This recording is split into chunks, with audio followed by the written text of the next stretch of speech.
아침에 일부 예배를 드리는데 얼마나 썰렁한지 모르겠습니다. 다시 성도들이 모이니까 훈훈해지는 느낌입니다. 오늘 하나님의 말씀은 우리 창세기 21장 1절부터 8절에 있는 말씀 보겠습니다. 창세기 21장 1절부터 8절에 있는 말씀입니다. 창세기 21장 1절부터 8절까지 있는 말씀입니다. 제가 먼저 읽겠습니다. 창세기 21장 1절 먼저 읽겠습니다. 주께서 친히 말씀하신 대로 사라를 찾아오셨고 또 주께서 친히 이르신 대로 사라에게 행하셨으므로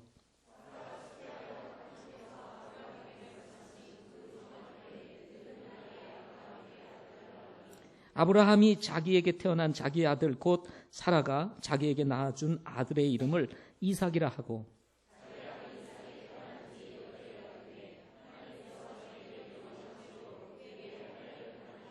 아브라함의 아들 이삭이 그에게 태어났을 때에 그는 100세더라.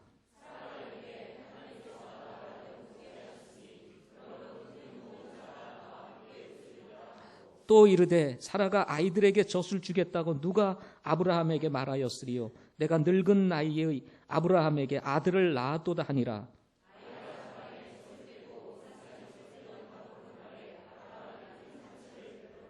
아멘. 기도하시겠습니다. 살아계신 아버지 하나님, 존귀하신 하나님, 주님의 이름을 찬양합니다. 오늘 성도들이 모여 주님을 예배하는 복된 날입니다. 우리가 마음과 몸과 영을 다하여 주님을 예배하는 귀한 시간 되게 하옵시고 또 오늘 이 시간 하나님 주시는 이 메시지를 통해서 이 말씀을 통해서 우리 각자가 하나님의 음성을 듣는 귀한 시간 되게 하여 주옵소서.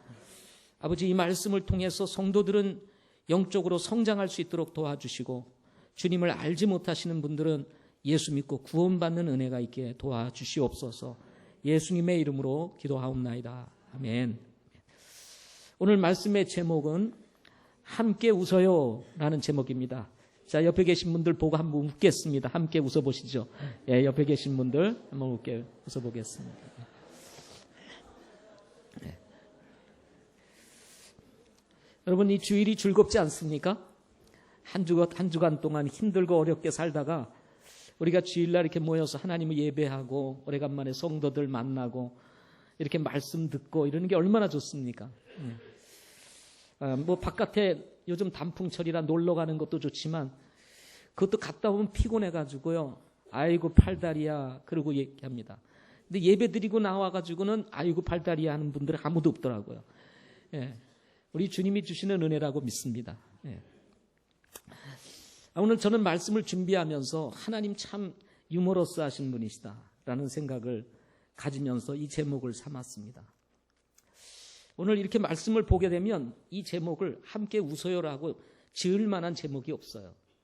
그죠? 이 중요한 얘기들이 많은데 제목을 함께 웃어요 이렇게 제목을 잡았습니다. 그런데 하나님께서 이제 이삭을 주시겠다고 아들을 주시겠다고 아브라함에게 약속을 하셨는데 사라가 저 장막에 있다가 얘기 듣고 내가 이 늙은 나이에 무슨 아들을 낳아 하고 웃었습니다. 하나님도 참 웃기셔 이러면서 웃었습니다. 그러자 하나님께서 말씀하셨어요. 뭐라 그러냐면 왜 사라가 웃냐? 그러니까 나중에 이제 네 아들 낳거들랑 이름을 이삭이라 줘라. 이삭의 이름의 뜻이 뭐예요? 웃음이라고 이름을 줬습니다. 하나님이 참 재밌지 않으세요?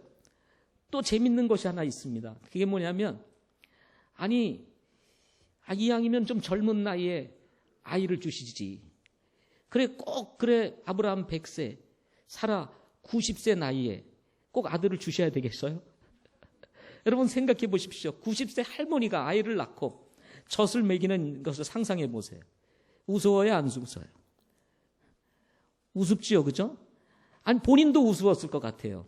내가 이 90세 나이에 이 아들을 낳고 젖을 먹이는 자신의 모습을 보고 웃었을 것 같아요. 그래서 사라가 하는 얘기입니다. 이 소식을 듣는 모든 사람들이 나와 함께 웃으리라. 오늘 본문 6절에서 얘기하고 있습니다. 그래서 오늘 제목을 함께 웃어요 라고 하는 제목으로 제목을 삼았습니다. 농부의 웃음은 열매에 있고 직장인의 웃음은 어디에 있을까요? 월급에 있습니다. 그런데 요즘은 월급 받아도 별로 기뻐하는 사람이 별로 없는 것 같습니다. 왜냐하면 요즘은 다 부채로 살다 보니까 집값 나가, 할부 나가, 카드값 나가, 그러면 남는 게 없어요. 한 달 어떻게 사나 할 때 이때 성과급이라든지 이런 보너스를 받으면 아주 즐겁지 않습니까? 그죠? 월급 받아서는 별로 안 즐거워하는데 이렇게 의외의 것들을 받으면 아주 즐거울 것 같습니다. 우리 축구 선수는 어떨 때 즐거울까요? 승리를 했을 때. 청소년 우리 월드컵에 우리 선수들이 들어가가지고 이제 16강에 들어가서 이제 8강에 딱 하는데 그만 졌어요. 그러니까 웃음이 사라지더라고요. 이겼으면 얼마나 즐거웠을까 생각해 봅니다. 그러니까 선수의 웃음은 승리에 있습니다. 목회자의 웃음은 어디에 있을까요? 영혼이 구원받고 변화될 때 있습니다. 한 영혼이 예수님을 믿고 구원받고 변화되었 이 소식을 들을 때 정말 목회의 보람도 느끼고 이것이 정말 내가 있어야 될 이유구나 하는 생각들을 발견하게 됩니다. 그렇다면 결혼한 부부가 웃을 때가 언제일까요? 그것은 결혼한 부부가 아이를 가지고 그 아이를 가졌다는 소식 그리고 그 아이를 낳았을 때 정말 부부들에게는 웃음이 있을 것입니다. 그러나 오늘 말씀은 평범한 부부의 아이 낳음의 이야기가 아닙니다. 남편의 나이가 100세 그리고 아내의 나이가 90세 된 여인이 아이를 낳았다는 이야기입니다. 이는 평범한 젊은 부부들이 자녀를 낳은 것과는 비교할 수 없을 정도로 즐겁고 기쁜 일이었을 것입니다. 한편으로는 어색함도 있었을 거예요. 그죠? 여러분 생각해 보세요. 100세의 아이를 낳고 기른다는 거 얼마나 어색한 일이에요. 다 젊은 부부들의 아이 잡고 다니는데 할머니가 아이를 잡고 할머니세요? 이렇게 얘기하는데 엄마인데요. 그럼 이거 얼마나 우습겠어요. 사라가 이 시대에 태어나가지고 우리와 같이 지금 자녀를 기른다면 아이 데리고 유치원 가기도 부끄럽고 학교 데리고 가기도 부끄럽고 다 부끄러웠을까요? 동네 데리고 가기도 부끄러웠을까요? 할머니 정도가 아니라 이거는 증조 할머니, 고조 할머니 정도 나이 되지 않습니까? 그죠? 그 나이에 아이를 낳았습니다. 아이를 낳을 수 없는 때 하나님께서 이 아브라함과 사라를 찾아오셔서 아이를 낳을 것이라고 말씀하셨을 때 이 사라가 웃었던 사실이 있었습니다. 이 사실을 기억하면서 오늘 본문 6절에 이렇게 이야기를 합니다. 하나님께서 나로 하여금 웃게 하셨으니 그러므로 듣는 모든 자가 나와 함께 웃으리라. 사라가 그때 웃었어요. 그런데 이제는 아이를 낳았어요. 그때는 혼자 웃었습니다. 그런데 이제는 아이를 낳은 후에 이 소식을 듣는 모든 사람이 웃으리라 하고 얘기를 했습니다. 여러분 지금 젊은 사람들이 아이를 낳대 그러면 그래 낳나 보다 좋겠다 이러고 끝나지만 여기 혹시 우리 모친님 가운데 90세 되신 우리 모친님이 아이를 낳았다. 그렇게 한번 생각해 보십시오. 그러면 이 이야기가 낳나 보다 이렇게 생각하겠습니까? 쫙 퍼졌을 거예요. 쫙 세상에 큰빛교회에 그 90세 할머니가 계신데 아이를 낳았대 어머머머머 세상에 그런 일이 있어 망측해라 별 얘기가 다 나올 거예요. 그렇죠? 예? 실제적으로 그런 일. 이 여기서 웃다는 이 단어가 히브리어로 자하크라고 하는 단어입니다. 근데 이 말은 기뻐서 웃는 웃음도 포함되지만 조소가 섞인 비웃음도 동시에 나타내는 단어입니다. 당연히 오늘 본문에서는 기뻐서 웃는 웃음이라고 할 수가 있습니다. 아이를 낳았으니 얼마나 기뻤어요. 나이가 90이 되든 100세가 되든 낳지 못했던 아이를 낳았으니 이거 얼마나 기쁜 일이겠어요. 예? 당연히 오늘 본문에서는 정말 기쁨으로 웃는 웃음인 것입니다. 그러나 이전에 사라가 웃었던 웃음은 기뻐서 웃는 웃음이 아니고 조소가 섞인 비웃음이었습니다. 창세기 18장 10절부터 15절에 있는 말씀을 좀 길지만 우리 좀 오늘 말씀의 이해를 돕기 위해서 제가 좀 읽어드리겠습니다. 찾아서 보실 분들은 보시고 또 제가 듣는 것을 들으실 분들은 한번 들어보십시오. 그들이 그에게 이르되 내 아내 사라가 어디 있느냐 하니 그가 이르되 보소서 장막에 있나이다 하매 그분께서 이르시되 생명의 때를 따라 내가 확실히 내게 돌아오리니 보라 내 아내 사라에게 한 아들이 있으리라 하시니라. 사라가 그의 뒤에 있던 장막문에서 그것을 들었더라. 이제 아브라함과 사라는 나이 많아 연로하고 또 사라에게는 여인들의 관례에 따른 것이 멈추었더라. 그러므로 사라가 속으로 웃으며 이르되 내가 늙었고 내 주도 늙었은즉 내게 즐거움이 있으리요. 주께서 아브라함에게 이르시되 어찌하여 사라가 웃으며 이르기를 내가 늙었거늘 내게 즐거움이 있으리요 하느냐. 주에게 너무 어려운 일이 있느냐. 생명의 때를 따라 내가 정한 때에 내게 돌아오리니 사라에게 한 아들이 있으리라 하시니라. 그때 사라가 두려워서 부인하여 이르되 내가 웃지 아니하였나이다 하니 그분께서 이르시되 아니라 내가 웃었느니라 하시니라 하는 말씀이 본문에 기록됐습니다. 자, 이 말씀을 보게 되면 사라에게 아들이 있을 것이라고 말하자 이것을 들었던 사라가 웃었습니다. 이 웃음은 기뻐서 웃은 웃음이었을까요? 아니에요. 불신에서 나오는 비웃음이었습니다. 아이고 참 망측하라. 하나님께서 이 나이에 내가 무슨 아이를 낳는다고 저렇게 말씀하시나. 웃기셔 하나님도. 이렇게 지금 비웃는 것이었습니다. 그러나 하나님께서 아브라함에게 말씀하신 대로 생명의 때를 따라서 정한 때에 아브라함에게 돌아와 사라로 하여금 아이를 가지게 하여 아들 이삭을 낳게 된 것입니다. 아들을 낳기 전에 하나님의 말씀을 듣고 비웃었던 사라가 했던 말, 여러분 기억하시죠? 내게 즐거움이 있으리요. 이 늙은 나이에 내가 아이를 낳아 기르는 그 즐거움이 있으리요. 그랬는데 어떻게 됐습니까? 그 즐거움이 바로 사라에게 현실로 다가오게 된 것입니다. 따라서 비웃었던 사라가 이제는 아들을 낳고 나서 말하기를 듣는 모든 자가 나와 함께 웃으리라. 얼마나 당당한 이야기입니까? 그죠? 떳떳한 이야기입니까? 자녀를 낳지 못하는 여인은 수치스러웠어요. 그러니까 밖에도 나가지 못하고 사실은 90세까지 지나가면서 자녀를 낳지 못했으니 이 사라의 마음이 얼마나 어둡고 우울했겠습니까? 그런데 드디어 90세 나이에 아들을 낳은 거예요. 그리고는 많은 사람들에게 이야기를 하는 것입니다. 이 소식을 듣는 모든 사람들이 나와 함께 웃으리라. 만약에 아이를 낳지 않았을 때 사람들이 웃으면 어떻게 됐을까요? 나를 비웃어? 막 이렇게 생각하지 않았겠습니까? 그래서 하갈을 그렇게 못살게 굴었던 거 아닙니까? 하갈이 아이를 가졌을 때 사라를 비웃었습니다. 멸시했습니다. 그랬으니까 학대를 했어요. 그래서 그 학대를 견디지 못해서 사라가 집을 나가지 않았습니까? 이런 사라였어요. 그런데 이제는 아이를 낳고 모든 사람들이, 이 소식을 듣는 모든 사람들이 나와 함께 웃으리라 하고 얘기를 하고 있는 것입니다. 그리고 이어서 7절에 이렇게 얘기합니다. 또 이르시되 사라가 아이들에게 젖을 주겠다고 누가 아브라함에게 말하였으리요. 내가 늙은 나이의 아브라함에게 아들을 낳았도다. 내가 아들을 낳았다 이 말이에요. 예. 여러분 감동이 없으시네. 아들을 낳았다는 거예요. 90세에 이 사라가. 예? 이게 얼마나 여러분 이게 힘찬 얘기고 당당한 얘기고 확신에 찬 얘기입니까? 이 말씀을 통해서 사라의 웃음이 하나님으로부터 왔다는 사실을 밝히고 있습니다.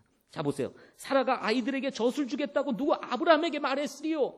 누가 이야기를 했어요? 아무도 그런 소리를 하는 사람이 없었습니다. 근데 누가요? 하나님께서 그리고는 내가 늙은 나이의 아브라함에게 아들을 낳았도다고 지금 선언을 하고 있는 것입니다. 그동안 미심쩍었던 하나님의 약속, 불가능하게만 느껴졌던 아이 탄생에 대한 약속, 현실로 다가올 것이라고는 전혀 생각하지 않았던 사라가 아들 이삭을 낳았다는 것입니다. 누가요? 하나님께서 그렇게 하셨다는 것입니다. 얼마나 기뻤겠습니까? 전혀 생각하지 못했던 아이 탄생에 대한 이 즐거움이 90세 할머니 사라에게 임한 거예요. 네. 아이를 낳지 못하는 자신을 두고 누군가 비웃을까 봐 노심초사했던 사라가 이제는 모든 사람들을 향하여 말하기를 듣는 모든 자가 나와 함께 웃으리라 하고 말씀하고 있는 것입니다. 사라의 기쁨은 자신만의 기쁨이 아니었습니다. 이제는 사라가 아이를 낳는 순간 듣는 모든 사람들이 누릴 기쁨의 소식이 되었다는 것입니다. 예수 그리스도의 탄생과 죽음 그리고 그 부활의 소식이 듣는 모든 사람들에게 기쁨의 소식이 되었던 것처럼 여기 사라가 아이 낳은 이야기는 듣는 모든 사람에게 기쁨이 되었다는 것입니다. 이삭의 탄생이야말로 하나님을 경험하는 삶의 최고의 열매이며 약속을 성취하시는 하나님에 대한 확실한 증거가 아니겠습니까? 이렇게 분명하고도 확실한 증거 앞에서 사라는 함께 웃자고 말하고 있는 것입니다. 비웃음이 변하여 뭐가 됐습니까? 진정한 웃음이 되었기 때문인 것입니다. 여러분 예수 믿고 사는 것 참으로 어려우시죠? 그죠? 신앙생활하기 쉽지 않으시죠? 예. 그래서 여러분 그냥 살기도 힘든데 예수 믿으면서 살려니 얼마나 힘들어. 이 세상 그냥 살기도 쉽지 않아요. 믿으면서 살려니 얼마나 힘들어. 예. 주일까지 고난 아닙니까? 예. 오늘 하루 푹 쉬어야 되는데 아침부터 서둘러서 나오니 이 얼마나 고난이에요. 예. 예수 믿고 사는 것이 불리한 세상이라고 생각되는 이 현실 앞에서 예수 믿고 사는 것이 어리석은 것이라고 비웃는 이 세상에서 우리는 어떻게 하나님을 경험하며 확실하고도 분명한 증거 앞에서 함께 웃을 수 있을까요? 우리는 본문에서 몇 가지 교훈을 얻고자 합니다. 첫째는 우리가 생각하는 것과 달리 하나님께서 하신 말씀은 반드시 성취된다는 것입니다. 하나님께서 하신 말씀은 어떻다고요? 반드시 성취된다 하는 것입니다. 1절과 2절 말씀을 한번 보겠습니다. 같이 읽겠습니다. 시작. 주께서 친히 말씀하신 대로 사라를 찾아오셨고 또 주께서 친히 이르신 대로 사라에게 행하셨으므로 사라가 수태하여 하나님께서 아브라함에게 말씀하신 그 정한 때에 늙은 나이의 아브라함에게 아들을 낳으니. 이 창세기는 모세가 기록했습니다. 모세가 BC 1450년경 예수님이 탄생하기 전 1450년에 이 창세기를 기록하였습니다. 모세가 창세기를 기록한 때는 BC 1450년이고 이에 반해서 아브라함의 나이가 100세가 되었을 때가 언제냐면 BC 2066년경입니다. 약 600년 전의 이야기를 소급해서 지금 이 창세기를 모세가 기록을 하고 있는 것입니다. 하나님께서 모세를 통해서 성경을 기록할 때 두 가지에 초점을 맞춥니다. 하나는 하나님께서 하신 일입니다. 또 하나는 사람의 반응입니다. 아브라함의 반응, 사라의 반응인 것입니다.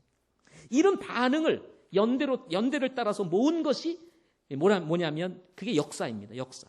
성경의 역사라고 말할 수가 있습니다. 이런 역사적인 사건들을 성경에 기록한 이유가 무엇일까요? 그것은 성경을 읽는 사람들에게 하나님 자신을 메시지를 통해서 또는 이 말씀을 통해서 계시하여 주시기 위해서인 것입니다. 따라서 성경을 대할 때 꼭 우리가 명심해야 될 것 한 가지가 있습니다. 그것은 뭐냐면 하나님은 어제나 오늘이라 영원토록 변하지 않으신다는 것입니다. 사람은 변하고 문화도 변하고 문명도 바뀌고 그리고 나라도 바뀝니다. 사라졌다가 다시 생기고 변화무쌍합니다. 가치관도 기준도 지금 세상에 바뀌고 있습니다. 그러나 하나님은 변하지 않는다는 것입니다. 무슨 말입니까? 성경이 말하는 메시지는 시대가 아무리 바뀌고 변하고 뒤집어져도 하나님의 말씀은 변하지 않는다는 것입니다. 아브라함과 사라가 부름을 받았을 때 나이가 75세와 65세였습니다. 이때 하나님께서 아브라함에게 아들을 낳을 것이라고 말씀을 하셨습니다. 약속을 하셨어요. 75세 그리고 그의 아내의 나이 65세.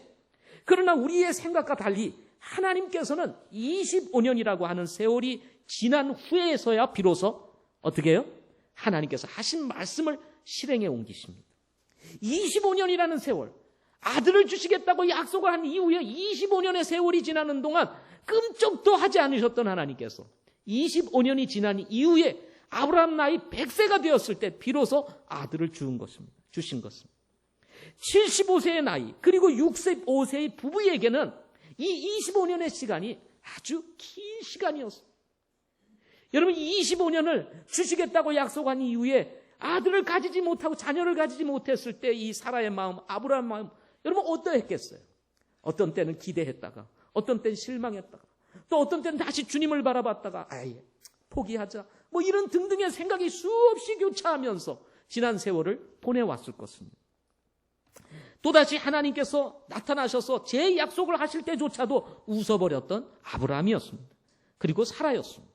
그러나 오늘 본문이 우리에게 전하는 소식은 100세의 나이 그리고 90세의 나이를 가진 아브라함과 사라의 부부가 드디어 아들을 낳았다는 것입니다.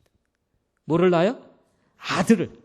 그렇게 바라던 기다리던 그 아들을 오늘 본문에서 낳았다고 말을 하고 있습니다.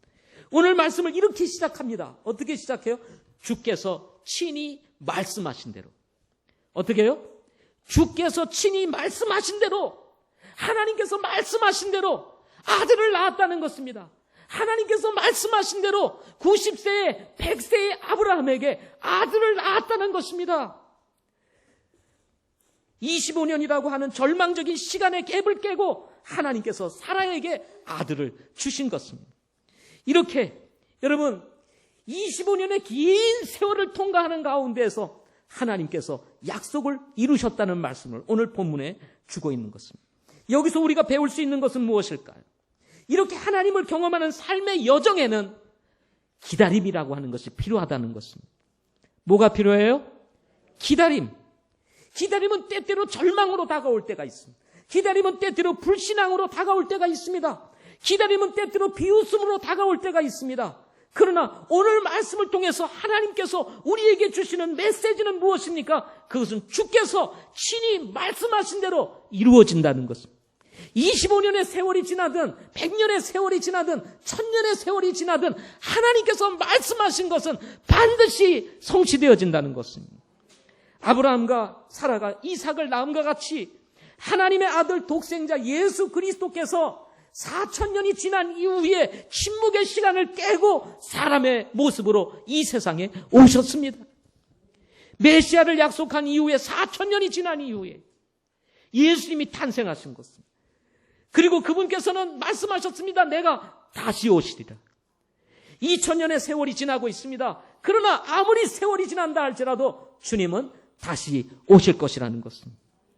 여러분, 때때로 우리가 신앙생활하면서 믿음의 생활을 할 때에 정말 하나님의 약속의 말씀을 붙잡고 정말 주님 앞으로 나아갈 때가 있습니다. 그런데 약속의 말씀이 성취되지 않는 것 같은 이런 마음들이 여러분에게 있어서 때때로는 절망이 찾아오고 실망이 찾아올 때가 있지 않습니까?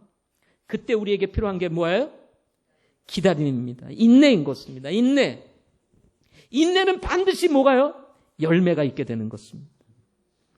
그런가 하면 두 번째로 오늘 본문을 통해서 우리가 배울 수 있는 것은 보이는 것을 따라가지 말고 배후에서 개입하시고 계시는 하나님을 신뢰하고 따라가라 하는 것입니다.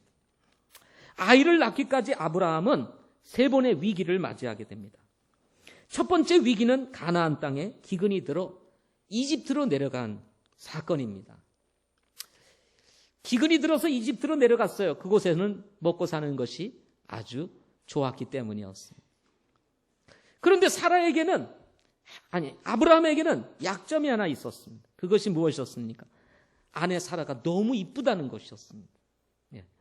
그래서 사라가 너무 이뻐가지고 자칫 사라 때문에 사람들이 자기를 죽일까 염려하여 이 이집트에 내려갔을 때 아내라고 말하지 말고 누이라고 하라 하고 속였습니다.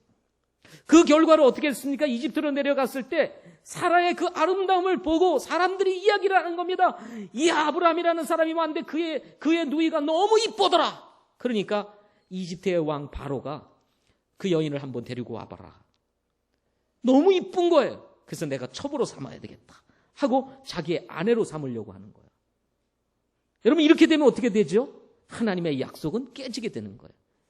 이 약속의 자손인 이삭에 대한 문제도 생길 뿐만 아니라 더 큰 문제는 이삭 이후에 출생하신 예수 그리스도까지도 문제가 생깁니다. 구속사에 문제가 생기는 거예요. 이건 엄청난 위기인 거예요. 이런 위기를 맞이했습니다. 두 번째 위기는 하나님의 약속을 뒤로하고 사라의 여종 하갈에게 들어가 아들을 낳은 거예요. 약속을 분명히 해주셨고 아들을 주시겠다고 말씀을 했는데 참지 못하고 견디지 못했던 이 사라가 조바심에 이러다간 내가 후손도 얻지 못하고 그냥 끝나겠다 싶어서 자기의 여종 하갈을 아브라함에게 주어서 아들을 낳은 사건입니다. 이것 때문에 또 한 번의 위기를 맞이합니다. 세 번째 위기는 아브라함이 소돔과 고모라가 멸망을 당한 것을 본 후에 남쪽으로 이주를 하게 됩니다. 남쪽 지방으로 이주를 하는데 그것이 어디냐면 가데스와 수르 사이에 있는 그랄이라는 지역에 도착하게 됩니다. 그 그랄에는 아비멜렉이라고 하는 사람이 다스리고 있었어요. 이 그랄에 갔을 때 여전히 또 아브라함이 사라 때문에 걱정이 됐습니다. 사라가 너무 아름다워 자신을 죽일 것 같은 두려움이 생긴 거예요. 그래서 이번에도 누이라 해라. 그래서 그랄 왕 아비멜렉이 또 사라를 자기 아내로 삼으려고 합니다. 이런 세 번의 위기를 만나게 됩니다. 그때에 하나님께서 이 아브라함과 사라의 삶에 개입하셔서 아비멜렉으로부터 그리고 이스마엘로부터 그리고 바로로부터 이 사라를 건져내십니다. 이 모든 것들은 아브라함과 사라가 눈에 보이는 것을 따라 갔기 때문에 일어난 일이었습니다. 이것은 전적으로 아브라함이 그릇된 결정을 내림으로 일어난 사건들이었습니다. 위기였어요. 그럼에도 불구하고 하나님께서는 그때마다 아브라함과 사라의 생애에 개입하셔서 그를 도우시고, 그리고 그 도우심으로 말미암아 그 위기로부터 건져내시는 것을 보게 된다는 것입니다. 따라서 지난 25년이 지난 후 아브라함이 이제 나이 100세, 사라의 나이 90세가 되어 약속의 자손인 아들을 낳고 기뻐할 수 있었던 이유가 여기에 있었던 것입니다. 하나님의 도우심과 하나님의 개입하심이 없었다면 지금 100세의 나이에 90세의 나이에 이 이삭을 낳고 기뻐할 수 있는 이 기쁨을 그들은 누리지 못했을 것이라는 것입니다. 하나님께서 실수가 많은 아브라함과 그리고 사라의 삶에 개입하지 않으셨다면 여러분, 성경의 역사는 어떻게 바뀌었을지 우리는 모를 것입니다. 사실 믿음의 조상 아브라함이라고 할지라도 아브라함 자신도 여전히 우리와 동일하게 연약한 사람들이라는 것입니다. 여러분 아시죠? 아브라함 믿음의 조상입니다. 그러나 믿음의 조상으로 삼은 것은 그가 아주 뛰어난 믿음을 가졌기 때문이 아니에요, 사실. 그가 완벽한 믿음을 구사했기 때문이 아닙니다.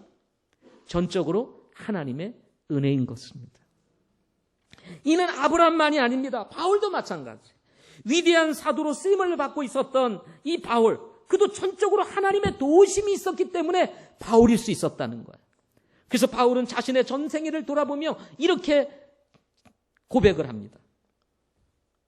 고린도전서 15장 10절 보면 하나님의 은혜로 지금의 내가 되었다고 말합니다.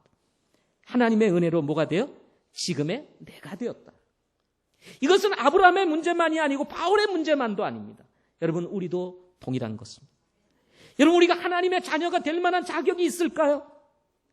그 거룩하고 위대하신 하나님 앞에 나와서 우리가 이와 같이 예배를 드릴 수 있는 이런 자격을 갖출 수 있을까요? 지난 한 주간 동안 여러분 정말 온전하게 살았습니까? 과연 정말 이렇게 밝은 얼굴을 가지고 나와서 하나님 앞에 예배할 수 있는 떳떳한 마음이 있으세요? 그렇지 않습니다. 그럼에도 불구하고 우리가 이렇게 나와서 주님을 예배할 수 있는 것은 전적으로 하나님의 은혜라는 거예요. 은혜라. 저는 연약함으로 둘러싸여 있는 사람입니다. 그럼에도 불구하고 제가 목회자로 섬길 수 있는 것 또한 하나님께서 전적으로 저의 인생에 개입하셔서 베푸신 은혜인 것입니다. 제가 잘나서도 아니고 그리고 뭐 뛰어난 것도 아무것도 없습니다. 하나님의 은혜일 뿐이에요. 저는 한 번도 제가 목회자가 될 것이라고 생각해 본 적이 없습니다. 그런데 어느 날 하나님께서 저에게 강한 부담을 주셨어요. 저도 이해하기가 어렵습니다. 그렇지만 보이지 않는 하나님께서 저의 인생의 배후에서 역사하심으로 저를 이곳까지 인도해 오신 것입니다. 그래서 저는 요셉의 이야기를 아주 좋아합니다. 요셉이 꿈을 꾸고 13년이 지나 이집트의 총리가 되기까지 그야말로 바닥을 치는 인생이었습니다. 요셉만큼 불행한 처지에 놓인 사람이 있을까요? 여러분, 힘들다, 어렵다 그러지만 형제들로부터 배반을 당하고 팔림을 당해 본 적이 있으세요? 없으시죠? 요셉은 사랑하는 형들로부터 팔렸어요. 그래서 먼 이집트까지 팔려가야만 했어요. 노예로 살아야만 했습니다. 이것이 요셉의 인생이었어요. 그럼에도 불구하고 요셉 인생의 배후에서 역사하시는 하나님으로 말미암아 결국 그가 이집트의 총리가 되지 않습니까? 눈에 보이는 것으로 말을 하자면 그야말로 요셉은 기대할 것이 아무것도 없는 사람이었습니다. 그러나 요셉의 생애를 통해서 성경이 내리는 결론이 무엇입니까? 하나님께서 요셉의 생애에 철저히 개입하셨다는 것입니다. 그것조차도, 이집트로 팔려가는 것조차도, 감옥에 들어가는 것조차도 하나님의 개입하심을 통해서 요셉을 총리로 세우고자 하시는 하나님의 계획이셨다는 것입니다. 아브라함도 마찬가지입니다. 사라도 마찬가지였습니다. 하나님의 계획은 아브라함의 나이가 100세가 되는 것이고 하나님의 계획은 사라의 나이가 90세가 되는 것이었습니다. 사라가 몸부림친다고 아이를 가질 수 있을까요? 아닙니다. 배후에서 역사하시는 하나님께서 정하신 때에 이루어지는 것입니다. 이를 깨닫지 못하고 눈에 보이는 것을 따라서 가게 되면 결국 실패한 인생이 되어버리고 만다는 것. 우리가 예수 믿고 구원받은 이후에 믿음의 생활을 하는 여정 속에서 우리가 실패를 경험하는 이유가 뭐예요? 왜 절망과 좌절을 경험합니까? 그것은 배후에서 역사하시는 하나님의 인도함을 받는 것이 아니라 사람의 생각을 쫓아서, 우리의 생각을 쫓아서 우리의 길을 가기 때문에 경험하는 일들이라는 것입니다. 위기를 만난다는 거예요. 사랑하는 성도 여러분, 여전히 하나님은 저와 여러분 한 사람 한 사람에 대하여 관심을 가지고 우리의 인생에 개입하고 계십니다. 하나님은 우주에 충만하신 분이세요. 그분으로 가득 차여 있습니다. 이것도 마찬가지예요. 하나님이 지금 우리와 함께 계세요. 보이지 아니하지만 지금 우리와 함께 역사하고 계시는 것입니다. 여러분, 하나님이 우리를 한 번도 놓친 적이 없으십니다. 그분의 눈동자에서 우리가 벗어난 적이 없어요. 항상 하나님은, 그분은 우리를 바라보시고 계시고 눈동자처럼 우리를 살피고 계시는 분이시라는 것입니다. 그러나 문제는 우리들인 것입니다. 우리들이 어떻게 반응하느냐에 따라서 우리를 향하신 하나님의 계획이 하나님의 정하신 때에 이루어진다는 것입니다. 그것이 어떤 모습인지는 정확하게 알 수가 없습니다. 그러나 분명한 것은 하나님은 나와 여러분에 대해서 인생의 설계도를 가지고 인도해 가신다는 것입니다. 제가 신앙생활을 하면서 가지고 있는 확신이 한 가지가 있습니다. 그것이 뭐냐면, 저는 저의 미래에 대해서 알지를 못합니다. 사실 몰라요. 목표를 세우고 비전을 가지고 꿈을 가진다고 해서 그게 이루어질 수 있는지 없는지도 모르고요. 어느 방향으로 어떻게 가서 내가 어느 위치에 서 있게 될는지 알 수가 없습니다. 그런데 제가 우리 학생들한테도 가끔 이제 강의를 하거나 이렇게 이야기를 할 때가 되면 얘기를 하지만, 저는 목회자가 되겠다고 꿈을 꿔본 적도 없고, 내가 어떤 비전을 가지고 이런 사람이 되겠다 하고 가본 적도 없어요. 요즘 아이들은 꿈을 가져야 된다고 얘기를 해서 막 비전을 심어주고 막 하지 않습니까? 뭐가 되겠다 뭐 이렇게. 저는 그런 본 적도 없어요. 그런데 그리스도 안에서 예수 믿고 구원받은 후에 그냥 이 교회 안에서 믿음을 쫓아, 주님의 인도하심을 쫓아 그저 이렇게 실수하고 넘어지고 쓰러지고 일어나는 과정 속에서 주님의 인도함을 쭉 쫓아서 오니까 하나님께서 저의 인생의 최상의 길로 인도하셨다는 결론을 내리게 됩니다. 내가 계획한 것이 아니고, 내가 세운 목표가 아니었고, 내가 세운 비전도 아니었지만 믿음 안에 머물러 있고 그 주님께서 주셨던 말씀을 쫓아 그냥 성실하게 믿음의 생활을 하니까 하나님께서 저의 인생의 최상의 길로 인도하시더라는 것입니다. 저는 마찬가지라고 생각을 합니다. 하나님은 우리 인생에 대해서 관심을 가지고 개입하고 계세요. 우리의 미래에 대해서도 그분은 알고 계십니다. 어떻게 인도에 가실지 계획도 가지고 계세요. 그러나 우리는 알지 못합니다. 그러나 중요한 것은 여러분, 주님의 인도를 따르라는 거예요. 우리의 삶 가운데 역사하시는 하나님의 인도하심을 따르라는 것입니다. 상황이 어떻든 환경이 어떻든 여러분 생각하지 마십시오. 사람들이 뭐라고 말하든 생각하지 마십시오. 중요한 것은 하나님께서 여러분을 어떻게 인도하시는지를 알고 쫓아가면 반드시 하나님께서 여러분을 최상의 위치로 올려놓으신다는 것입니다.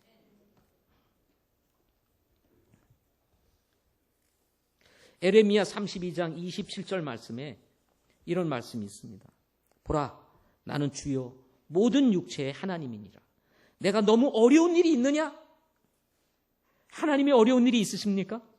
보라, 나는 주여 모든 육체의 하나님이니라. 내게 너무 어려운 일이 있느냐? 없다. 그분에게는 어려움이 없습니다. 우리는 어려움이 있어요. 그래서 힘들고 어려운 거예요. 그렇지만 어려움이 없으신 주님께 나의 인생을 맡기면 그분은 기적을 행하신다는 것입니다. 에레미야 33장 2절 3절 말씀에 이렇게 말합니다. 그것을 만든 자, 그것을 조성하고 굳게 세운 자, 주가 이같이 말하노라. 주가 그의 이름이니라. 나를 부르라. 그리하면 내가 내게 응답하겠고 내가 알지 못하는 크고 능력 있는 일들을 내게 보이리라. 그를 만든 자, 그것을 만든 자, 그것을 조성하고 굳게 세운 자, 주가 이같이 말하노라. 주가 그의 이름이니라. 나를 부르라. 그리하면 내가 내게 응답하겠고 내가 알지 못하는 크고 능력 있는 일들을 내게 보여주시겠다는 말씀. 이것이 우리가 믿는 하나님이실 것입니다. 여러분, 여러분의 믿음의 길을 갈 때 여러분의 배후에서 역사하시는 하나님을 신뢰하시기를 바랍니다. 감지하셔야 돼요. 영적으로 민감하셔야 됩니다. 내 생각대로 가면 안 돼요. 그래서 실패하는 것입니다. 우리의 삶 가운데 역사하시는 하나님이 계심에도 불구하고 그 음성을 듣지 아니하고 자꾸 우리 길 가다 보니까 어려움이 찾아오는 것입니다. 배후에서 역사하시는 하나님을 기대하고 따라가시기를 바랍니다. 그러나 여전히 우리 가운데는 이렇게 놀라우신 하나님을 모르거나 만나지 못한 분들이 계십니다. 하나님은 우리 모두를 사랑하시는 분이십니다.